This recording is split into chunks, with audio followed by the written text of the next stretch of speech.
This is the web transmission service of the Royal Canadian Military Institute. On January the 14th, our first Defence and Security Studies gathering of 2026 featured Dr. Andrew McGregor of Aberfoyle Security, discussing the tragic and ruinous wars in Sudan, which sadly show no sign of abating. Over to you, Dan and Andrew. Okay, gents, we're going to get started, and ladies, we're going to get started. Both funded for us. So, welcome to the Royal Canadian Military Institute. I'm Dan Eustace, and I'm the director of the Defence and Security Studies program. And we are pleased to have tonight with us Dr. Andrew McGregor, who's becoming somewhat of a regular, which is a good thing. We run 8 expert speaker events per year. We run a conference which will be happening on the 15th of April, and you'll see more about that online. And we publish an in-house professional journal called SITREP. We do that 6 times a year, so all of that keeps me fairly busy.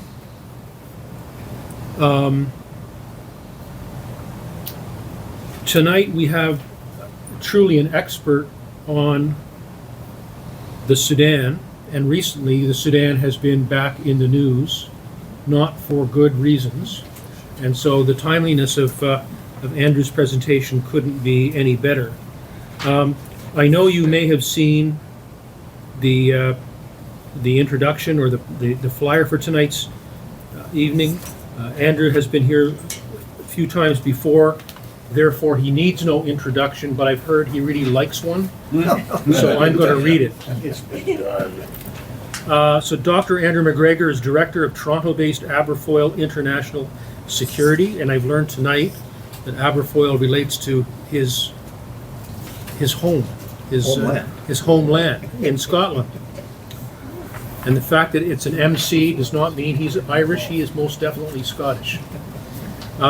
He received a PhD from the University of Toronto's Department of Near and Middle Eastern Civilizations in 2000, and is a former research associate of the Canadian Institute of International Affairs. From 2007 to 2014, Andrew was senior editor of the Global Terrorism Analysis Program of the Washington, D.C.-based Jamestown Foundation. He's the author of A History of Darfur, published by Cambridge University in 2001, and A Military History of Modern Egypt, published by Prager Security International in 2006. Now, here's an unbelievable stat. Andrew has written over 800 articles on international military and security issues for organizations such as the U.S. Army's Combating Terrorism Center, Jane's Intelligence, the Royal Institute of International Affairs, and the Canadian Institute of Strategic Studies. Andrew provides frequent commentary on military and security issues for international newspapers, radio, and television, including the New York Times, Financial Times, CNN, Fox News, Al Jazeera, the BBC, and the CBC. So we have in our presence tonight an expert in this area, and we're looking forward to hearing about war in the past and war in the future. So, Andrew, over to you, and welcome once again to the RCMI. Thank you very much, Ben. Thanks to everybody for coming out tonight. I appreciate it. I hope you'll find it of some interest. As the title suggests, I'm going to try to take a bit of a historical perspective to this conflict, which I think is probably the best way of trying to explain what's otherwise a pretty complicated situation. And as Dan mentioned, one that doesn't look like it's going to get any better in the near future.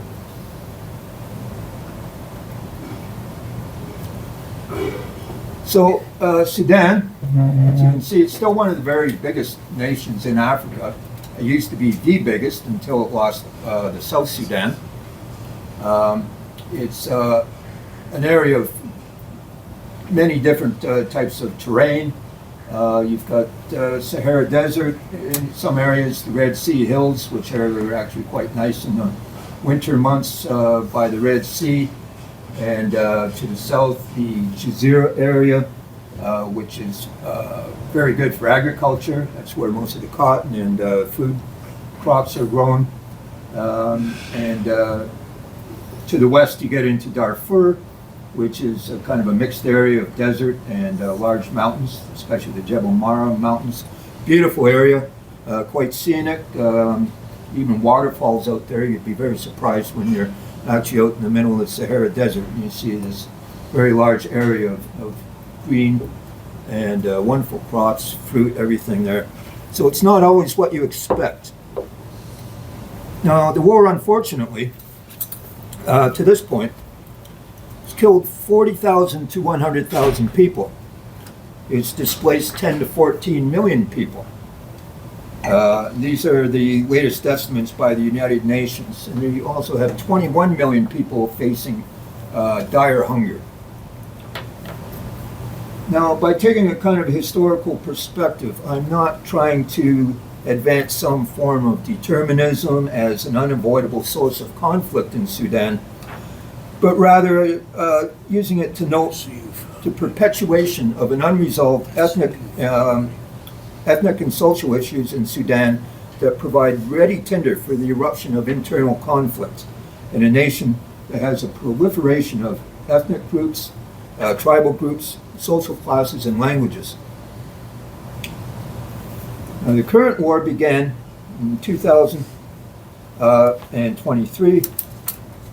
Oh, sorry, I should say the conflict really began in 2021 when the Sudan Armed Forces and a militia, paramilitary known as the Rapid Support Forces, overthrew the government.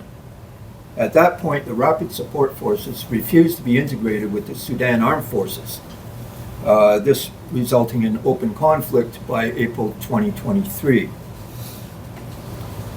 So this is a battle between two wings of the military, essentially.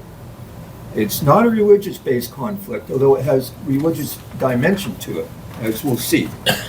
It's also heavily influenced by tribal and historical issues. And I'll be explaining exactly how that works as we move along. So I want to give you a bit of historical background first so you can understand how these issues evolved. Sudan is a very ancient nation. It was heavily influenced by the ancient Egyptians from the north. They adopted a lot of Egyptian culture and started using hieroglyphs. They eventually derived their own kind of interpretation of this culture, and using some aspects of it, for example, pyramids. They're great pyramid builders, and it surprises many people that there are more pyramids in Sudan than there are in Egypt. There's some 200 in Sudan. You won't find any as big as the Great Pyramid, but for sheer numbers, there's entire fields of them in different places. And, incredible monumental architecture in surprising places. And they adopted this version of the Egyptian culture so successfully that they eventually went north and invaded and took over ancient Egypt, as you can see on this map here, right up into the Sinai, and even mounted a military expedition into Palestine and fought at Jerusalem. So this is really it's a culture that goes back thousands of years. On the right-hand side there, you can see their own language that they had their own written language at one point. That's called Meroitic, and it's never been totally deciphered. I took a course in Meroitic once, which was kind of an interesting exercise trying to study a language that most people couldn't read at all. But it was an interesting exercise. Something that most people aren't aware of is that Sudan was a Christian nation for many years, especially nearly all entirely in the Nubia region of North Sudan, along the Nile. And you had three different kingdoms there, Numidia, Makuria, and Alodia, sometimes known as Alwa. They have all this wonderful artwork that was from monasteries that was collected. mostly Polish archaeologists worked on that, so half the collection went to Poland, and the other half wound up in the Sudan National Museum. As I was saying, a lot of people aren't aware that it was a Christian nation for a long time, including many people in Sudan. And it was kind of an interesting incident. One time a few years ago, there was a new minister of culture when the Islamists were becoming very influential in the government. And he was an Islamist himself. And he decided, as Minister of Culture, perhaps he should visit the National Museum, which he'd never done before. And he went into the Christian gallery and was outraged and demanded that they get rid of all this leftover material from British occupation and colonialism. He having the idea that this was all from the 1900s. It was actually from the 6th to the 15th century, and it's all Sudanese in origin. It had absolutely nothing to do with British or any other colonial group.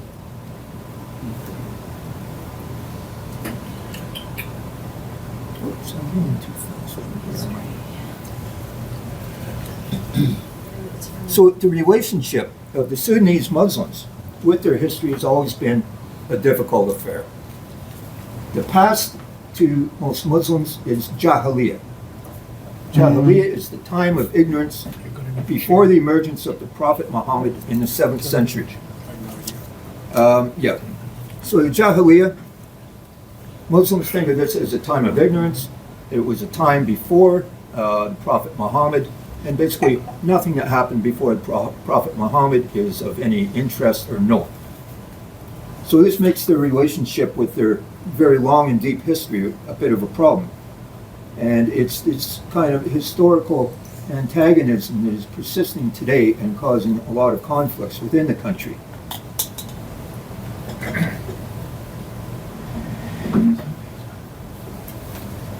Now, after the country basically became Muslim in nature, the Christian kingdoms fell by the wayside.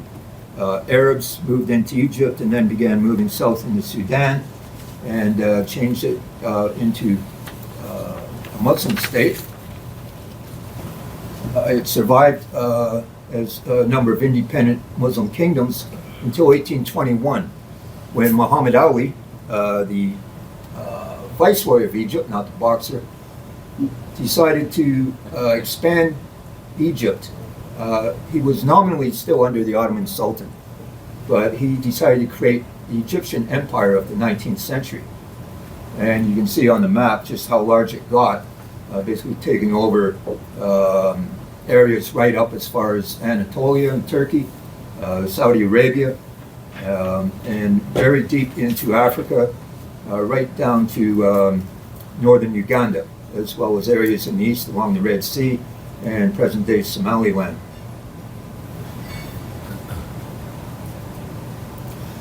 The main economic feature of this period was slavery.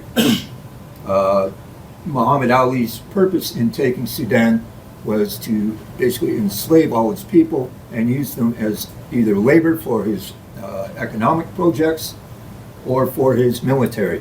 The idea being that the black soldiers of the interior of Africa made far better fighting material than the peasants that lived along the Egyptian Nile.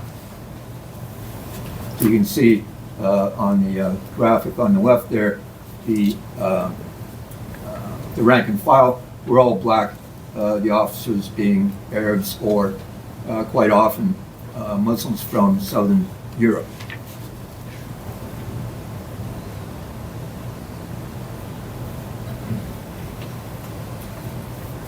Now, part of the problem of that era of intensive slavery and all the slave raiding that went with it is a permanent antagonism between the Arabs of Sudan and the African peoples of Sudan, and it persists to this day. Things got a little bit worse in some sense when when the Mahdi began a religious revolt in 1881. He was a minor Sufi sheikh until he was told by an Arab from Western Sudan named Abdullahi Taishi, that he was the Mahdi, the predicted savior who would come at the end times just before the second coming of Jesus, who in Islamic eschatology is the prophet or the Nabi Isa, the prophet Jesus. And so the Mahdi is a very important figure in Islam, and he gained a massive following inside Sudan, took over most of the country, defeated several expeditions of the Egyptian army that tried to defeat him, and eventually ran up against a fellow that most of us know from history, Chinese Gordon, who was a British soldier, an engineer, actually did very little work with the British Army. He served in Crimea. And after that, he was kind of just an eccentric character who's very good at leading guerrilla groups or resistance movements made up of foreign groups.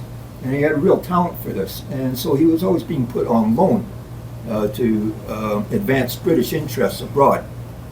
In this case, he was loaned out to Imperial China and put down a massive rebellion there.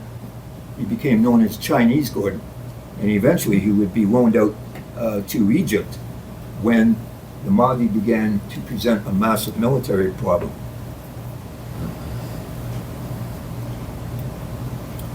One thing, since I'm going to be talking a lot about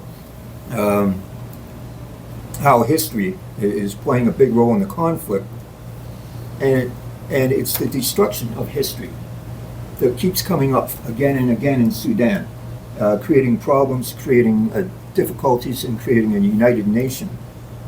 The Mahdis especially were very big on destroying all historical records they could find, and eventually started destroying a lot of religious materials. The Mahdi bringing out his own prayer book.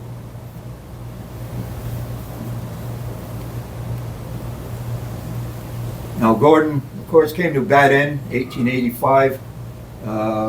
Most people are familiar with the story. If you haven't seen, you can watch the movie Khartoum with Charlton Heston playing Gordon.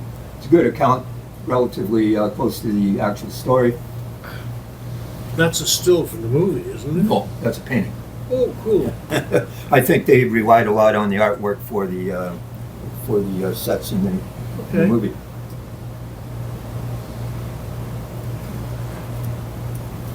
So with the end of Gordon, you had the end of the Egyptian presence in Sudan, and it would be some years before the British would lead an army consisting of both the Egyptian army and units of the British army to try to overthrow the Mahdis.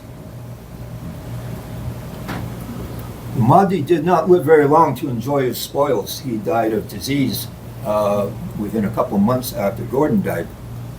His successor was the man who had told him that he was the Mahdi and had encouraged him to create this religious empire.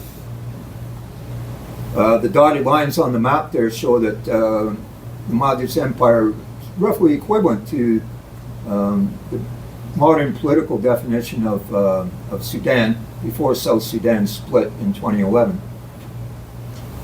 It was a time of tremendous warfare as the Mahdis tried to expand in all directions into Ethiopia, south into Uganda, and west into Darfur, which was not part of Sudan proper then, being an independent kingdom, and even tried to move north to take over Egypt, in which they were foiled.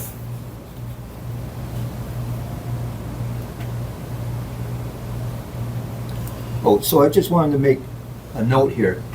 Remember that name, Al-Ta'ishi. That's his tribal name, or a tribal name. It means he's a member of the Taisha tribe of Arabs in western Sudan. And so that'll come up again, so please remember that name. It was a time then of conflict that started between the people of the West, the Arabs of Western Sudan, who were very different from the Arabs who lived along the Nile in northern Sudan. Now, the Mahdi himself was from northern Sudan. So his people at first were in the ascendancy. But then he moved to the west, and he began to get this tremendous following of Western Arabs, who were very different. They spoke different dialect of Arabic and had different customs, and did not really get along very well with the northern Arabs. Eventually, after the Mahdi died, they kind of took over the entire Mahdist project. And that created a rift between these two groups that continues today, and it's one of the main focal points of the current conflict.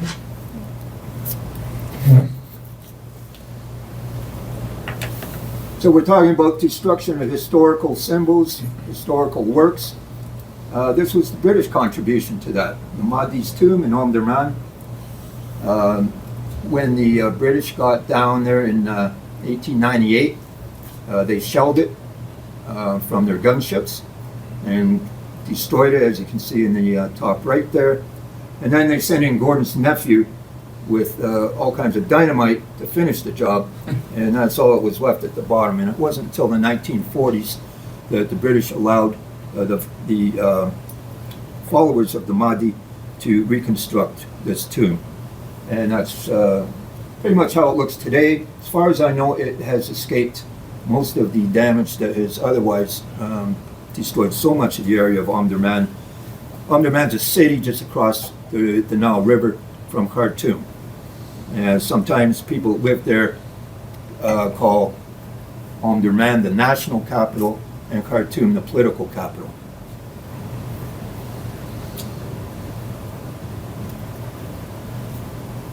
So after the British took over, they were also representing the Khalifa of Egypt, the ruler of Egypt. And so they created this new political construct called a condominium, which in theory involved the British and the Egyptians co-ruling Sudan as a kind of territory of their own. For the British, it was never a colony. They never tried to colonize it. They never really tried to make any money off it. For them, it was a strategic occupation that involved securing the Suez Canal.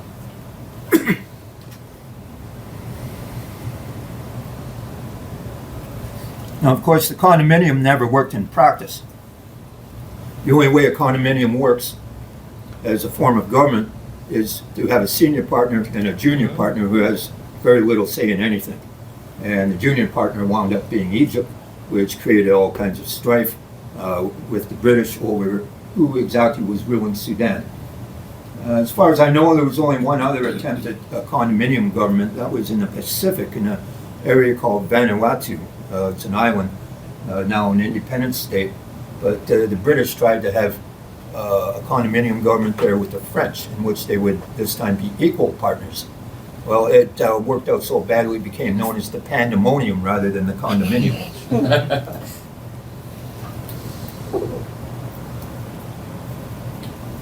Independence, 1956, the original flag on the right, that was replaced in 1970 as Arabism became a more important political and cultural force in Sudan, so they changed the flag to make it more resemble flags of other Arab states like Syria and Egypt.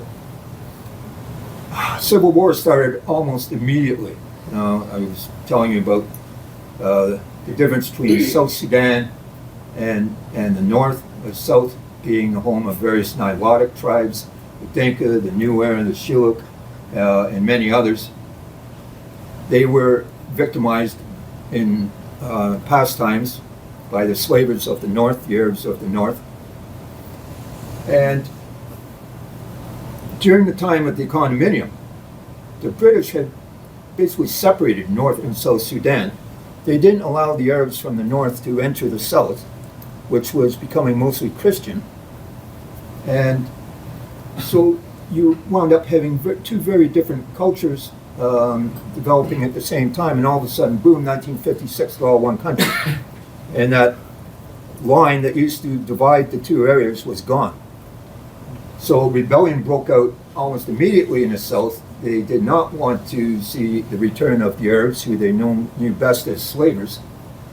And that began the Anyanya Rebellion, which actually began a year before independence, 1955.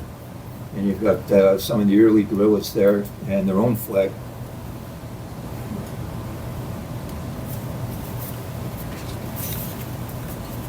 So what was the result of this rebellion? 1972, General Jafar Numeri had become president, and he managed to negotiate a peace settlement between North and South Sudan. That lasted for about 10 years before the war broke out again, partly as a result of the growing influence of Islamism in the Sudanese government, which was not welcome in the south as a religious or political development. So war broke out again, sometimes called the Second Sudanese Civil War. The military leader and political leader was John Garang, American educated, studied agricultural studies in graduate school in the United States, and studied advanced military theory and operations at Fort Benning. He became the leader of this new rebellion. There was some confusion at first because he named his movement the Sudanese People's Liberation Movement, and that had a certain Marxist ring to the Americans, who were, for at least the first 2 years, very confused. They thought this was a Marxist rebellion, and they were quite against it at first. But that was just a kind of lingering effect from the liberation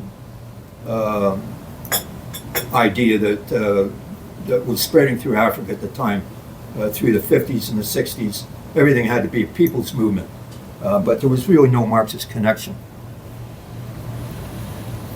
So during the Second Civil War, there was a political narrative that the world found easy to understand. You had the Christian Black South versus the Arab Muslim North. This narrative failed to explain why peace eluded Sudan after the South separated, first in practical terms in 2005, and finally in real independence in 2011.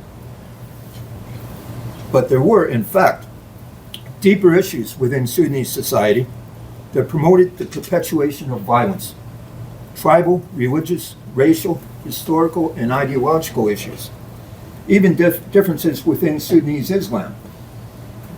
None of these disappeared as a result of separation. So with independence, you had the loss of South Sudan to the nation.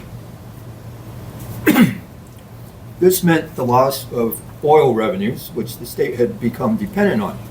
Now, unfortunately for the North, nearly all the oil is found in the South. So suddenly you had an undeveloped nation full of oil and a more developed nation that depended now on just what revenues they could get by charging fees for pipelines crossing their territory, bringing the southern oil to Port Sudan.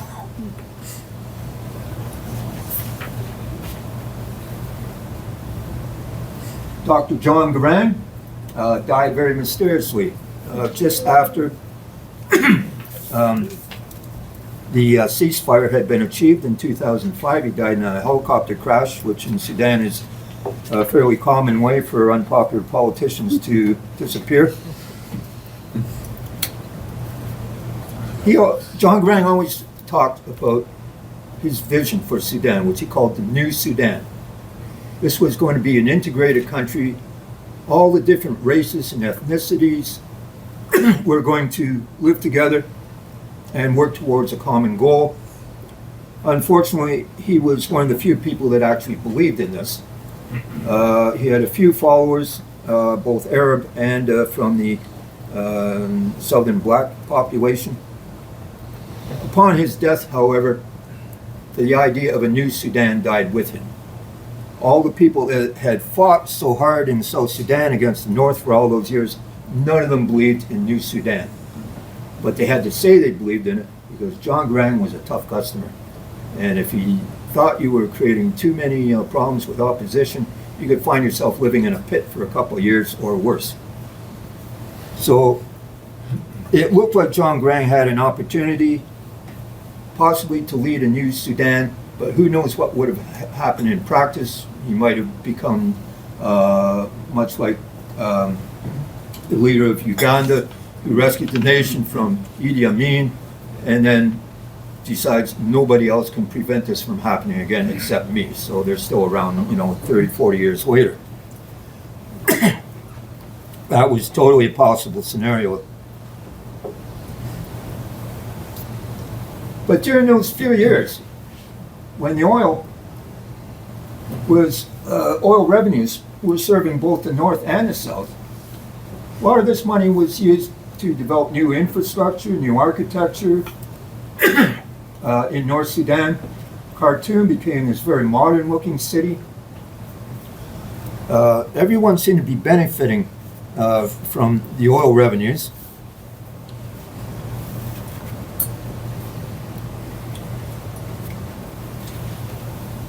However, when the current war started in 2023, all this infrastructure that had been so carefully built up and could not be replaced then or now because the oil had been lost by the separation of South Sudan, all this modernism became the target of destruction in the Civil War. And you can see some of these beautiful buildings that were built with all those revenues going up in flames. No possibility probably ever of replacing them. As the current finance minister has noted, when the war started, Sudan lost all sources of revenue. Oil and gold production were down. To some degree, gold production had replaced oil production.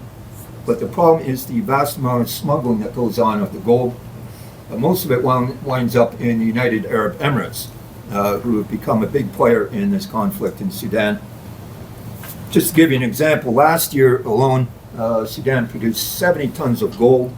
At current prices, that should really be helping them out. However, only 20 tons of the 70 were exported legally. All the rest was smuggled out of the country, most of it being melted down and reprocessed in the United Arab Emirates. Currently, the currency has collapsed. You've got triple-digit inflation. 40% of the budget, as weak as it is devoted to the military as long as the war continues.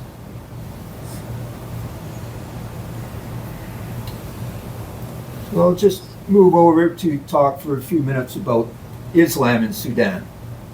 Since the separation of the South, you have a common religion, finally, in Sudan, being Islam.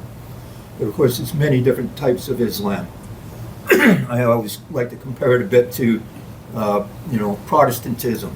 There's no single Protestantism. There's everything from snake handlers to the Anglican Church.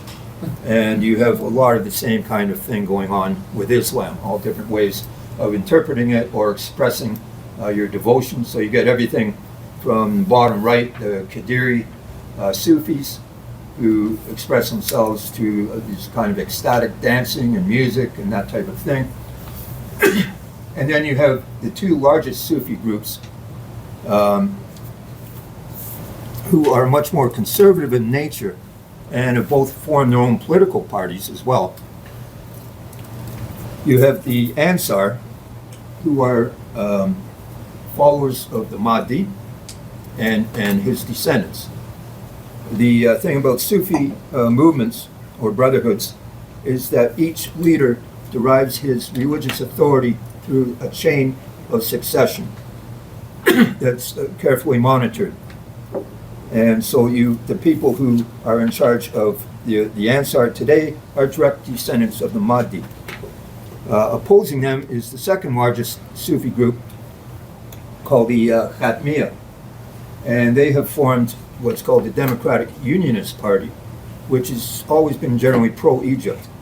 So these religious movements have been able to transfer themselves into the political sphere and become very important that way.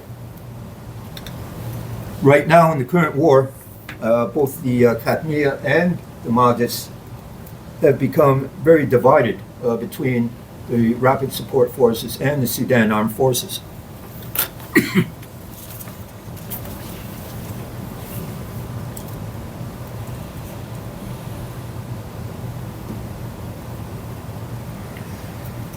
In 1989, there was, after a brief flurry of democracy, you had Omar al-Bashir, military man, mounted a coup in cooperation with the leader of the Sudanese Muslim Brotherhood, Dr. Hassan al-Turabi. Now, this is a different type of political Islam than the Sunnis were used to, with their traditional Sufi parties and their political wings. What you had now was commonly referred to as Islamism, which is not so much a religious movement. Its leaders are not religious figures per se, but it is a means of adapting religion into the political and economic and social sphere. So it tends to be the brothers, or as they're known in Sudan, the Ikhwan, are professionals, doctors, lawyers, this type of thing. Hassan al-Turabi is a constitutional scholar, studied at the Sorbonne. So this is a different approach to inserting Islam into the national current. And it did not work very well for a lot of people, especially after Turabi began to have tremendous influence, especially during the dictatorship of General Numeri, and began to introduce Sharia law, but in such a strict form that was totally unfamiliar to the Sudanese, that there were immediate problems everywhere. And he was very much behind the introduction of what's called hudud punishments, which is where people start to have their hands chopped off for minor theft and this type of thing, all the way to crucifixion for major crimes. This was totally unfamiliar to the Sudanese of all parts of society, and created a great deal of friction.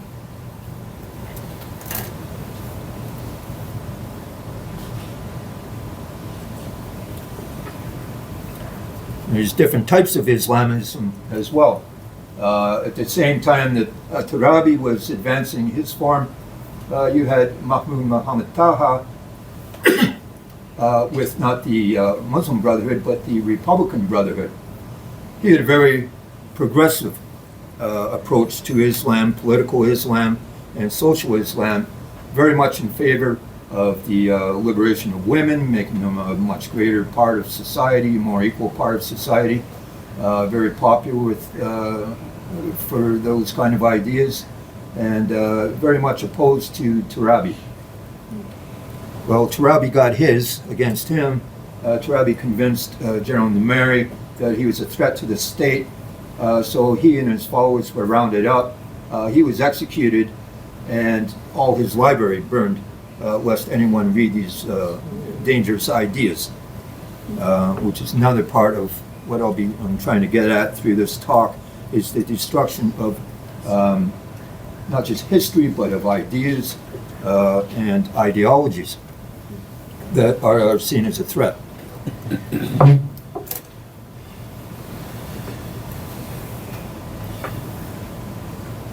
Now, Turabi died some years ago, but his second in command became vice president during that nearly 30-year dictatorship of General al-Bashir.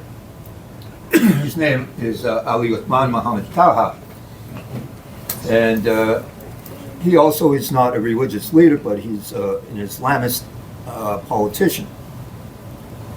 And he was a very major figure in keeping the antagonism going between the Arabs of Sudan and the non-Arab population of Sudan, being various groups in the southern area of the new state, or especially in the west, or in the east you have the Beja population. The Arabs in Sudan are in fact a minority.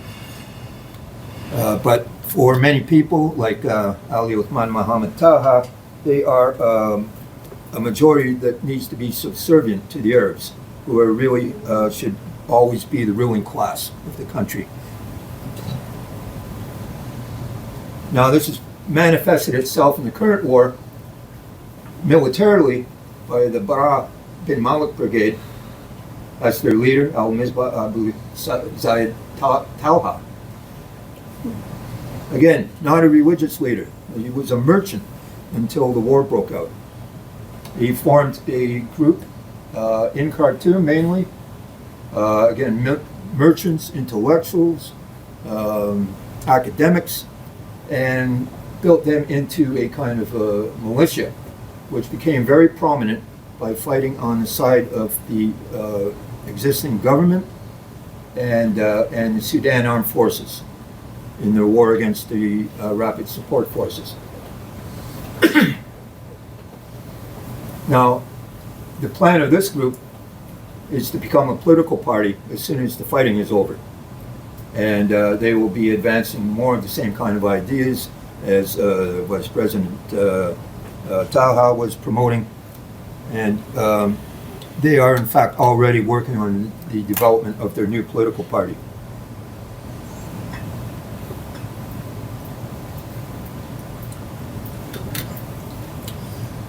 So I'll get into the two sides, the two main forces at work in this conflict.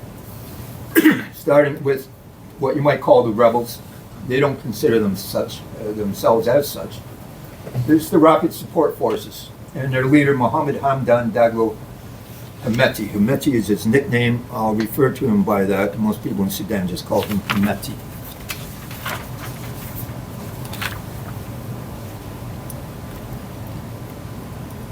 Now, you might have heard of the Janjaweed, who became very active in the early 2000s in Darfur, committing all kinds of massacres against the non-Arab population there. He is himself from West Sudan, and he's one member of the Bagara group of Arabs. I'll be talking more about them in a moment. He is only semi-literate at best. He worked mainly as a camel herder before he became involved with the Janjaweed, and worked his way up into becoming, when the Janjaweed at some point became so embarrassing to the state that they incorporated them into the government as a paramilitary, not under the Sudanese army, but under the Department of Intelligence. And so everybody was given ID cards and uniforms and reformed in this way. And if you asked anyone in the government, well, what about the Janjaweed problem? They go, what Janjaweed? Never heard of them. They had, by this time, become the Rapid Support Forces. Now, the leadership of this group kind of reflects this kind of ad hoc type of structure. The number 2 man in the Rapid Support Forces is Hemeti's brother, also a supremely unqualified individual.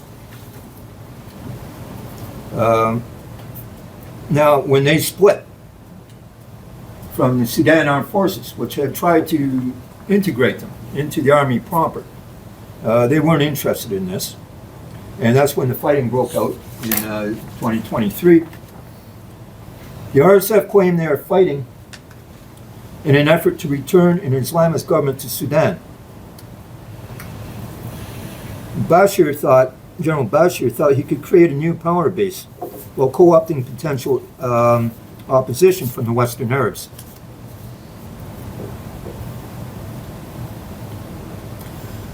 This is the current political and military leader of the recognized government of Sudan, General Abdel Fattah al-Burhan, chairman of the government, which is now called the Transitional Sovereignty Council.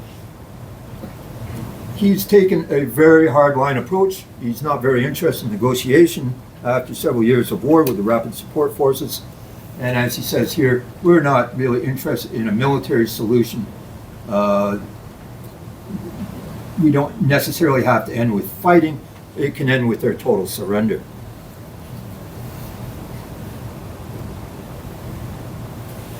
Now, Hemeti, this is his people here, the Bagara Arabs of Western Sudan. As you can see, you won't see any camels there. These Arab tribes live in the southern part of Western Sudan, the camels tend to die very rapidly of insect-borne diseases. So they have switched over to cattle. And they are nomadic or semi-nomadic, and they travel around on their cattle. And the cattle are the basic source of their wealth.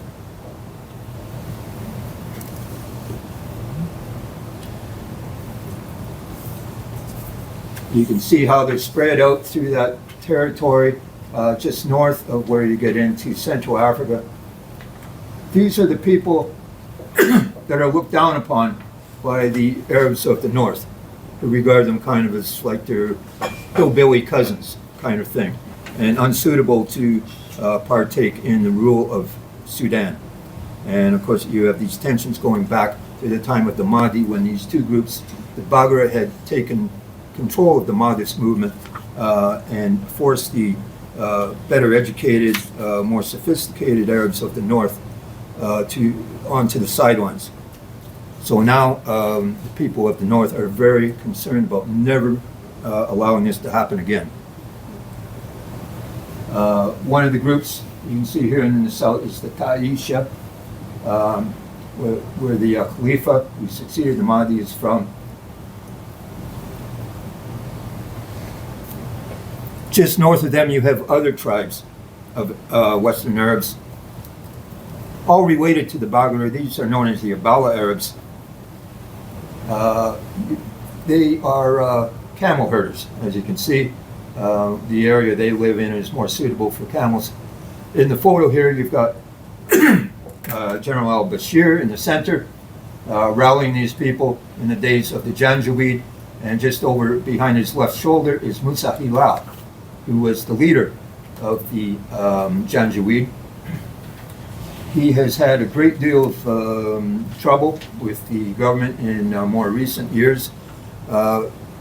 He began to realize at some point that he and his people had been used by the government to subdue the non-Arab rebellion in Darfur, and in the most vicious means.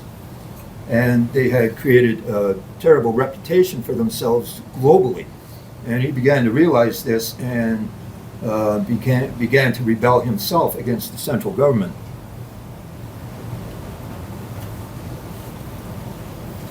And when the country divided, the Sudan People's Liberation Movement became the government of South Sudan. But because of the war, there were other parts of that movement that operated in northern Sudan, and suddenly they were cut off. They were stranded by this division. The people running the south no longer cared about them, and they were still in rebellion against the Khartoum government. They became a bit like the Czechs in 1919 in Siberia, who became cut off from getting back to their homeland. And so that's what's happened to these folks. They are still operating in different parts of Sudan, using the same name as they used to, only they now call themselves the Sudan People's Liberation Movement North.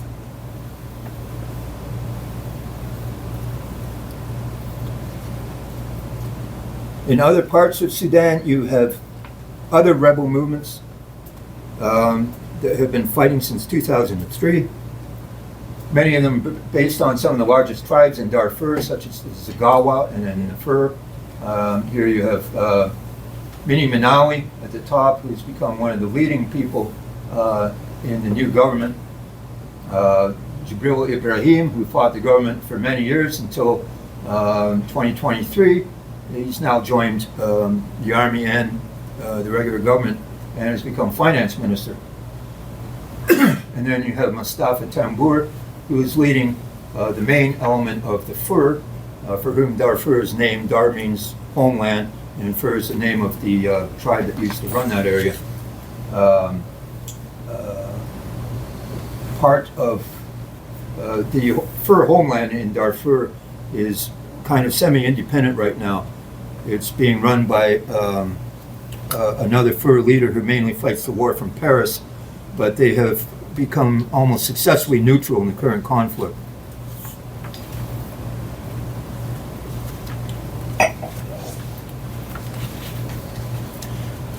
Now, a lot of those rebel movements, like the ones I just showed you, as I said, they have joined the Sudan Armed Forces against the RSF, the Rapid Support Forces, because they fear domination by these Western Arabs.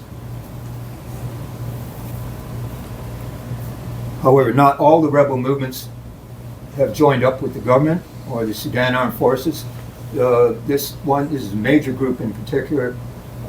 It operates in the Nuba Hills of southern Kordofan, and they have joined up with the Rapid Support Forces, although they operate mainly independently in their own area. That's their leader there, Abdulaziz Wad al-Hili.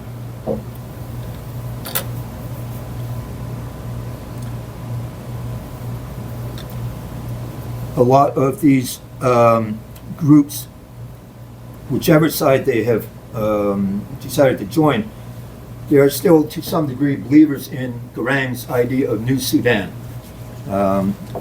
with very little likelihood that they'll ever succeed in seeing it implemented across the country. So what's the international reaction to all this? Well, here you have the Quad, this so-called group that consists of the United States, Egypt, Saudi Arabia, the United Arab Emirates. They're supposed to be coordinating peace efforts. However, the problem is the United Arab Emirates are seen by the government and by the Sudan Armed Forces as the major backer of the Rapid Support Forces. And General Yasser al-Attah is the second man in the Sudan Armed Forces. There's a quote there from him: "We think what the UAE really wants is a race decision. They see Sudan as an Arab land without non-Arabs. In other words, the elimination of the majority of the population, or at least its suppression to a point where they become non-factors in the political sphere." So who's missing from here? What countries should be represented in this group? Britain. This is a country that had, for a long time, an extremely close relationship with Sudan. And now you have General Atta complaining that we were expecting British people to be more aware. They're close to the Sudanese community as per the historical relationship. They know our heritage, our culture, and our way of life. So why aren't they involved? This goes back to independence, 1956. Everyone expected in Britain that Sudan would leap into the Commonwealth and become part of the Commonwealth of Nations. Instead, they rejected it entirely and decided to join the Arab League instead, and created a lot of subdued anger in the foreign offices of London and that kind of thing. And since then, Britain has had very little to do with Sudan. Even countries like Norway are much more involved.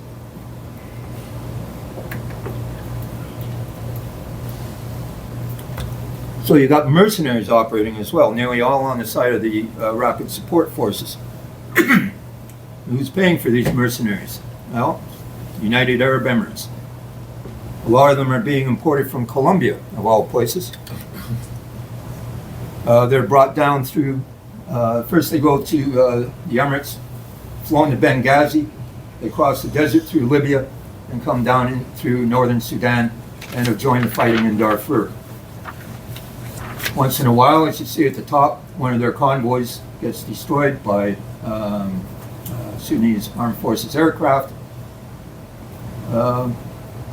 They are not the only mercenaries that are getting involved. You also have mercenaries coming from places like Somaliland, Libya, and Chad. Everybody likes to get in on the fight when they see a chance to make some money. So the Saudis and the Emiratis don't get along that well, so the Saudis have joined in on the side of the Sudan Armed Forces, and they're going, well, okay, if the Emirates want to pay for the Rapid Support Forces, we're going to try to support the Sudanese Armed Forces. they're at the moment trying to put together a supply of $1.5 billion worth of arms to be bought from Pakistan. The UAE's interest in the RSF is the gold.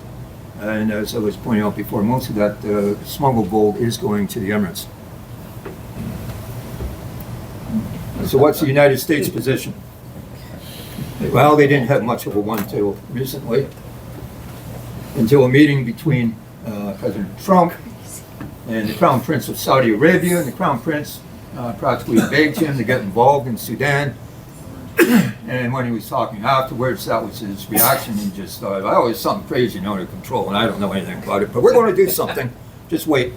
And so far, they really haven't done anything, and I wouldn't expect much.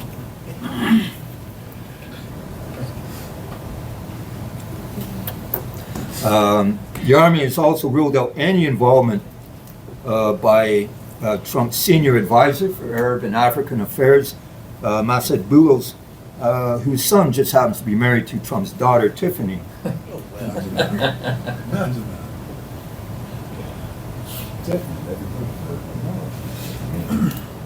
Russia was initially very involved in the war, initially on the side of the RSF. You can see there's Hameti on a visit to Moscow. At that time, this is just before the war began, and the Russians were trying to negotiate for a military port in Port Sudan on the Red Sea. And their point man in Sudan was Hameti. And so that was all fine, everything's working out, and it's been going on for years, the Russians trying to establish a port there. And then suddenly the war starts, and the Russians realize, well, Port Sudan is in the part of the country controlled by the Sudanese armed forces. So what's Hameti going to do for them? Nothing. So in the middle of the war, they switch sides. And there you have Lavrov with Al-Burhan. And they're still trying to, well, they've almost given up on their port now. I've done a lot of work on that. I've tried to point out for years that Port Sudan is not a secure base for any Russian military presence. And I was kind of proven right last year when the RSF from hundreds of miles away bombed the entire port with drones and set all the oil refineries and the docks and everything else on fire. And there you have Burhan, who had actually moved the government there because Khartoum was occupied by the RSF by this time, and he's trying to put a brave face on it while the port burns behind him. So the Russians at the moment are pretty much non-players, but they might be back at some point. When they were players, you had even Ukrainians getting involved. When their intelligence services had decided to take the war to Russians anywhere in the world that the Russian military was active. And they began sending their own forces, just very small numbers, to fight the Wagner group, which at that time was training the RSF. You can see some Wagner types up there in the top right-hand corner. This has died down now as the Wagner group has pretty much disappeared from Sudan, and Ukrainians have stopped becoming involved as well. So what's been lost in this war? Well, the infrastructure. All that hard-earned wealth has gone up literally in smoke. You see the airport smashed to pieces. Hospital in the bottom right. That's what the major hospital in Khartoum looks like today. Hospitals have been a target almost everywhere in this war. This is what I describe as the war on Sudan's future. The destruction of medical infrastructure, electrical supplies, water supplies. In Khartoum alone, there's been nearly 15,000 electrical transformers destroyed. There's damage to 13 of the city's 14 water treatment plants. Clean water, drinkable water is extremely hard to find in the capital. Last December, you had the power plant in Atbara hit by drones, creating even greater shortages in power.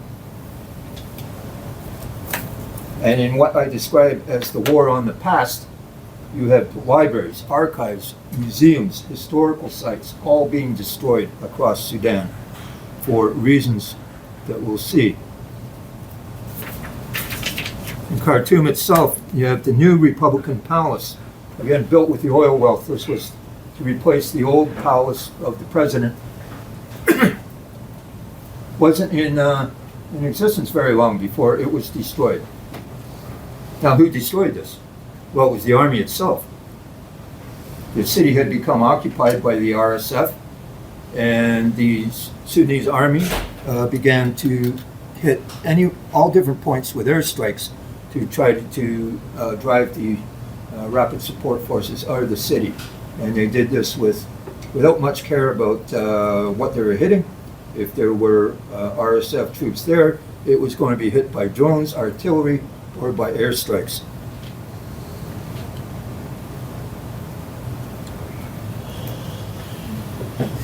Eventually, the army moved in and retook the Republican Palace. Here's our friends, the Islamists from the Bara bin Malik Brigade.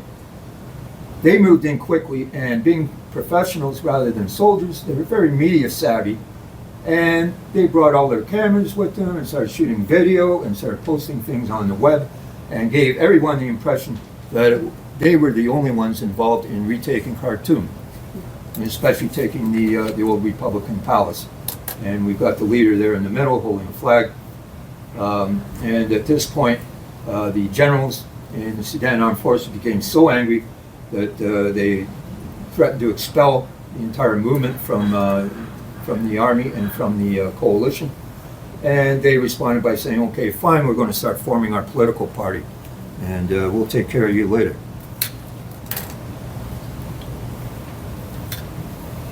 Back to the war on the past, the Sudan National Museum, one of the great museums in Africa, maybe one of the great museums in the world, thousands of years worth of artifacts. You can see what happened to it. It was completely looted when the RSF took over the city. Nearly 100,000 items stolen. Most have probably disappeared forever. The RSF troops moved their entire families into the museum. I think just yesterday it was announced that the government has recovered 570 items, and that's out of over 100,000, but they're quite happy just to get that much. All the gold is gone. There was a massive amount of gold. That's probably all been shipped to United Arab Emirates and melted down. It will not be coming back. The finance minister, in his opinion, he said, those who looted these artifacts did so not only for their value, but to obliterate the nation's identity, history, and civilization. The culture minister said the RSF do not just want to kill the Sudanese people, they want to erase our country too. This is the destruction of the entire culture.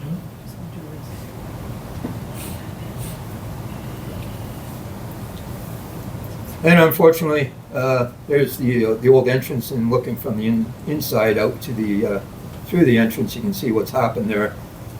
And these fighters from the West, with no education, just went in. They thought that the mummies in the museum were torture victims of the government, and they'd been hidden there in the museum. And so they made a big stink about that until they realized they were looking a bit embarrassed internationally. Aside from the National Museum, the Ethnographic Museum, the Natural History Museum, everything destroyed. The National Records Office, Sudan Archives, where I used to do a lot of work years ago. I understand it's been very badly damaged. Of course, most of the records are paper. They've been burned, destroyed. There's no way to retrieve them.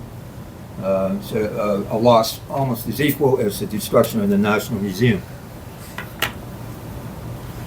The RSF also took control of the facilities of the national radio station, Radio Omdurman, early in the war.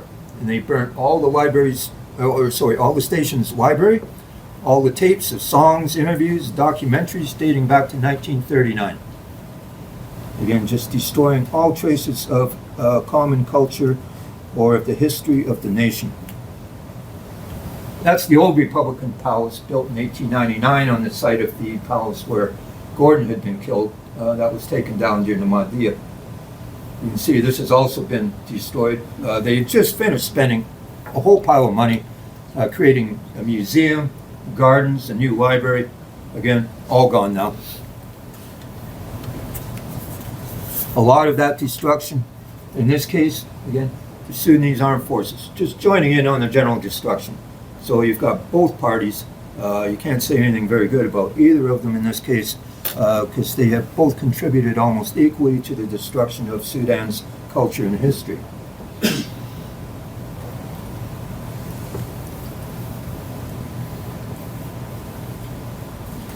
In the west, you've had terrible violence. This area called Dar Masalit.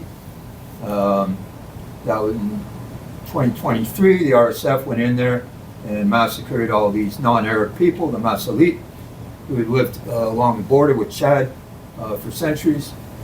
And they have maintained their traditional rulers, although within the larger government structure. So they still have things like the Sultan, and in this case the Sultan of Dar Masalit, saying, I wish we could have joined Chad instead of Sudan. This hasn't worked out for them. Bar. And many of them have indeed fled to Chad by this point.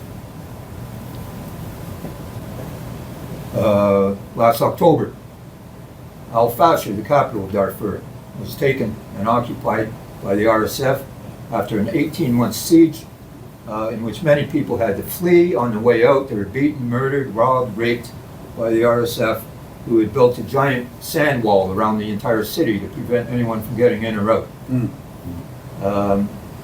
It's been a tremendous disaster. Al-Fashir is a beautiful place. I've been there. You can't say enough about it. Almost totally destroyed at this point. The figure there on the right in the foreground, if you look closely, he's wearing handcuffs. He's a member of the RSF. He was fighting for a couple years, totally undistinguished individual. When they took Al-Fashir, he found his real talent in life was killing people, innocent civilians in Al-Fashir. And he did so with such glee and violence and cruelty that even the RSF was forced to say he'd gone too far and put him under arrest. But it's quite possible that he's already been released by this time. Still in Al-Fashir, the Palace Museum of Ali Dinar, the last sultan of this great independent kingdom, Darfur. Again, it was all just recently restored. A lot of Turkish money went into the restoration. Everything fixed up just in time for the war to start. You can see what's happened. Everything, again, is destroyed. The artifacts have all disappeared. We had artifacts in there going back to the times of ancient Sudan, even. So more of the war on the past.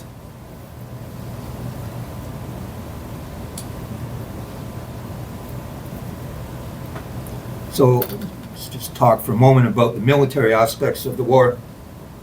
Drones have become the major way of fighting the war. Much like we've seen in Russia versus Ukraine, air forces have generally begun to play a much diminished part, with drones and missiles becoming the supreme weapons, especially for the RSF, who do not have any air force. They have been able to use a wide variety of Chinese manufactured drones supplied to them by the United Arab Emirates. They've also begun to use electronic jamming. So they're becoming quite advanced at this type of warfare. Meanwhile, the government forces are using Iranian drones.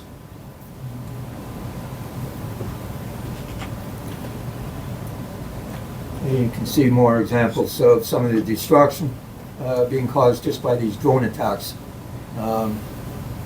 Being able to hit targets hundreds of miles away without having to cross difficult desert regions with columns of military has provided a tremendous advantage to the rebel forces of the Rapid Support Group. So where's the war being fought now? Darfur has been nearly taken over entirely by the RSF. The government forces have managed to take back most of the eastern half of the country, including the capital, which they just moved back into this week, although it's still in tremendously damaged condition. So most of the fighting is going on in this region now called Northern Kordofan. They're fighting, if the RSF can take Kordofan, they will be able to claim pretty much a western half of the country, creating a new divide between west and east.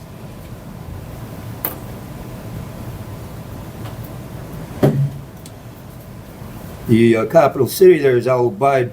It's the home of a major air base, and the government forces are hanging on there, especially the 5th Infantry Division, but they are surrounded, and it's probably just a matter of time before they're taken out as well.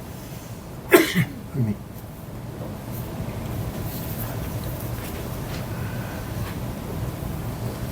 This map dates back to last July. I'm afraid I didn't have anything a bit more contemporary, but it gives you a general idea of what's going on. The blue areas being areas occupied by the Rapid Support Forces, and that brownish red color is government areas, Sudanese Armed Forces. The mustard color areas belonging to the independent militias who have either sided with one group or the other. The exception, really the biggest change in this map is that area around Al Fasher now belongs entirely to the Rapid Support Forces. All the white area is mainly uninhabited. So it's not much fighting going on in those areas.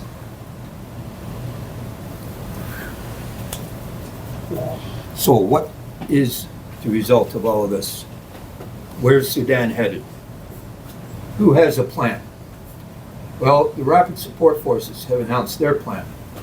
They have created what they call the TASIS government. TASIS means foundation. And this is a new government to take control of all the areas being controlled by the militia. It gives them a kind of political presence, but one that is not being recognized by the United Nations. It was brought before the Security Council whether to recognize this new government, and they said no way. Not going to happen. Basically, it's creating a new landlocked state with no international recognition. Their charter sounds very promising. It talks about secularism, democracy, a decentralized state based on freedom, equality, and justice, without bias toward any cultural, ethnic, religious, or regional identity. Outlines plans for a new, unbiased army. Pretty much everything that the RSF has nothing to do with is their platform. Now, I wanted you to remember that name, Taishi. The new prime minister of this foundation government is Mohammed Hassan Taishi, who was a politician of little note till recently. But when they made him the new prime minister of this government, it was a reminder to the Nile Arabs of the north of the days of the Mahdiya, when they had been shunted aside, and the Baghra Arabs under Khalifa Abdullahi al-Taishi had taken control of Sudan. And that was a big message to the government and the Sudan Armed Forces. So we're just coming to the end here. The Prime Minister of the old government forces, if you can call them that, says it's not about winning a war. It's about ending a cycle of violence that has plagued Sudan for decades. This constant cycle of violence that keeps coming up over and over again and is based on these very traditional antagonisms that the country does not seem to be able to escape.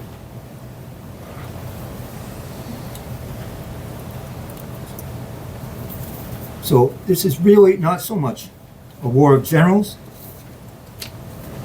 or personalities. These just mainly being symbols of larger geo-ethnic rivalries.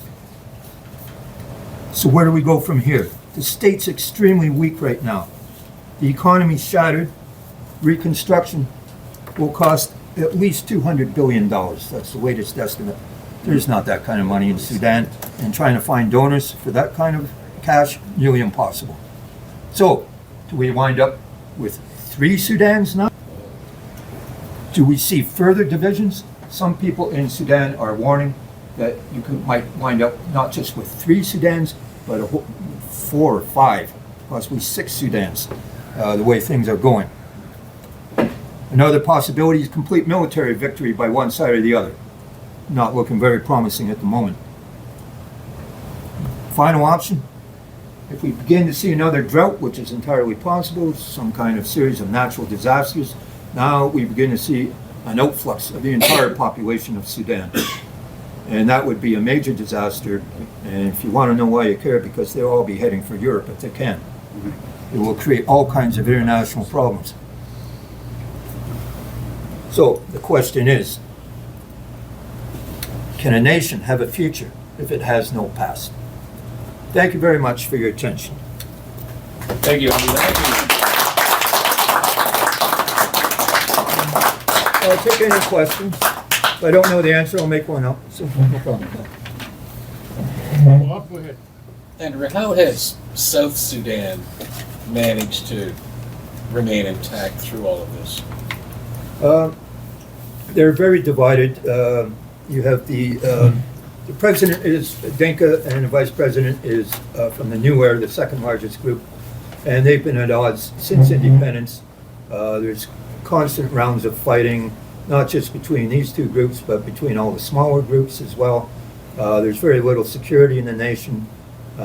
They have oil and nothing else, and they have no way of getting it to market except to send it north to Port Sudan. So as you might imagine, the pipelines are being interfered with at the moment. Things are not working normally. South Sudan is becoming a bit of a, I hate to say it, a bit of a basket case. The vision of people like John Garang has just gone by the wayside, and it's almost become a struggle between the major tribal groups for dominance. But dominance over just what is hard to tell. So they're going in this direction. South Sudan? I think they're already there. It's a very divided country with very little future that I can see. Another landlocked state. It's very hard to manage if you have no access to ports. Who is operating the still functioning gold mines? The gold mines are mostly in the west, so they're being operated by the Rapid Support Forces, the so-called rebel side of this equation. And that gold continues to fly out of there to the United Arab Emirates to be melted down and created into something else. The Russian Wagner Group was involved a lot with this before they departed. Are any real gold companies still involved? No, not really. A lot of the gold mining is what they call artisanal mining, which is just local people getting out there with their shovel and doing what they can, trying to. It's dangerous work because it involves arsenic and mercury to separate the gold from other materials, and you wind up making very, very little money, and you're doing all the work, and all the money is actually being made on the end with the smelters, and that's not even in Sudan. So to continue along that line, so the oil assets are stranded in South Sudan. There's no way to get them out other than Port Sudan, which the facilities have largely been vaporized by the RSF. They've been trying to get some kind of pipeline together to run southeast down through Kenya, take it to ports on the coast there, the Indian Ocean. But this hasn't materialized yet. So South Sudan is suffering economically as well from this war. Well, thank you for this. What role are the neighboring states playing, both in the conflict and in the politics that is keeping the crises going? the most important of the neighbors is Egypt, of course, massive population and one of the, or definitely the strongest Arab state. Egypt's main concern is always the same thing: security. Security, security, security. That's all they care about. And so they are backing what's left of the traditional government. They're supporting the Sudan Armed Forces. They have no interest in seeing Sudan divided further, and they certainly have no interest in dealing with Hemeti or any of these other Bagra Arabs who don't even speak a dialect of Arabic that would be familiar to the rulers of Egypt. Aside from them, Chad has become involved in allowing arms to be shipped to the RSF. They're flown in from the Emirates to Chad and then brought across the border. In Libya, that's another divided state. The eastern half of Libya is Cyrenaica is backing the RSF as well and allowing mercenaries and arms to be shipped through their territory. So those are the main neighbors.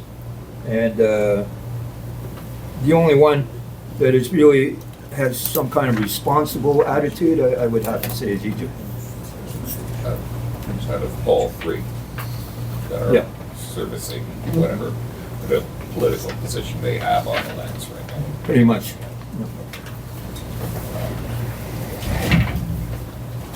Any more questions for Andrew? Okay, please. So Sudan started with the geo-ethnical conflict, but we also see the involvement of UAE being one of the major beneficiaries with gold mines and weaponries being manufactured in China. Do you see a potential mediation or maybe peace facilitation from any transnational alliances, or is it still being chuckled by all these major players around, like say UAE, China, Russia? What do you think is that the future kind of the regulations, maybe the mediations could be, or is it just? Well, the problem is with that the Quad that I was describing before, the main mediation group, and it's totally rejected by the Sudanese government and the Sudanese armed forces because of the participation of what they view as the main backer of the RSF. So they don't want to hear any peace proposals from the Quad. The U.S. is on there, very little interest in actually doing anything. I think they think, well, we're the big power, so we should be part of this. But if they've had any ideas, they haven't told anyone. So as far as international mediation, there's not much going on at the moment. And I think if I gave you one impression is how complicated this entire situation is. And, you know, if it was a simple matter, one side against the other, okay, you get them together and you bang heads. Okay, what about all these other armed groups? And all these other tribal movements? And all these other ethnicities? And how do they fit in? Because if they don't fit in, the fighting just goes on forever.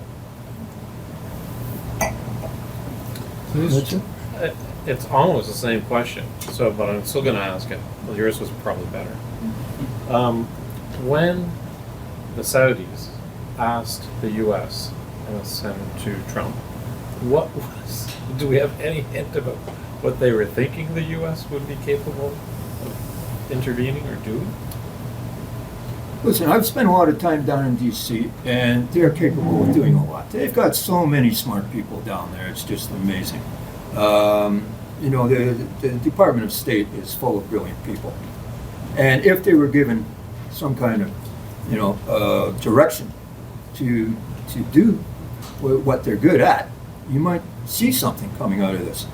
But there's no direction coming from the top. And it's like, okay, who cares about Sudan? Venezuela's got oil, let's worry about that. Or, you know, we can form an alliance with Russia and split up Europe, or whatever they're going to do. These are the main concerns in the White House. And so the people who are capable, say, of setting up some kind of mediation or getting to the root causes of this conflict and being able to understand it are not very involved at all. I've got to say, the American interest in Africa is diminishing by the day. One of the main things they've done just recently is they shut down Africa Command, which was the area of military responsibility for the U.S. for Africa. And they've just said, well, we're not doing that anymore. Just a couple more questions, please. Eric? Yeah, you mentioned the Russian ambition, apparently now quenched, to establish a base in Port Sudan. And what this brought to mind for me was the Chinese ambition to do something similar in Benghazi. And I probably know the answer, but it's worth asking. Does anybody ever get it in those capitals that you cannot have that detached a base without major risk? I think the Russians are starting to figure it out. Well, they But, don't have I mean- any. I mean, they're throwing everything they have into the war in Ukraine. Anything else is a bluff. Yes, but this has been a long-term project. I mean, it's been going on for years. Russia this really predates the conflict in Ukraine, Yeah, I know. and it might be revived at some point. The Russians do. You know your history. Warm water ports. That's all they think about since Yep. the days of the czars. Okay, warm Never water got ports for me the either. Navy, and one on the Red Sea. Great place strategically, but as I said, it's basically undefensible. Yep. And there's a giant reef out there, so there's only one way in and out of that port. And if you just blockade that, there's nothing going in or out. Anyone else? Thanks. Great, all right.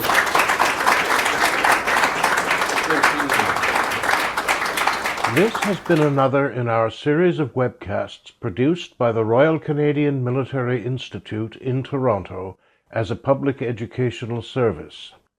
You can find news of upcoming events and links to our webcast archives at www.rcmi.org. On behalf of the RCMI, this is Eric Morse saying goodbye for now, and thank you for joining us.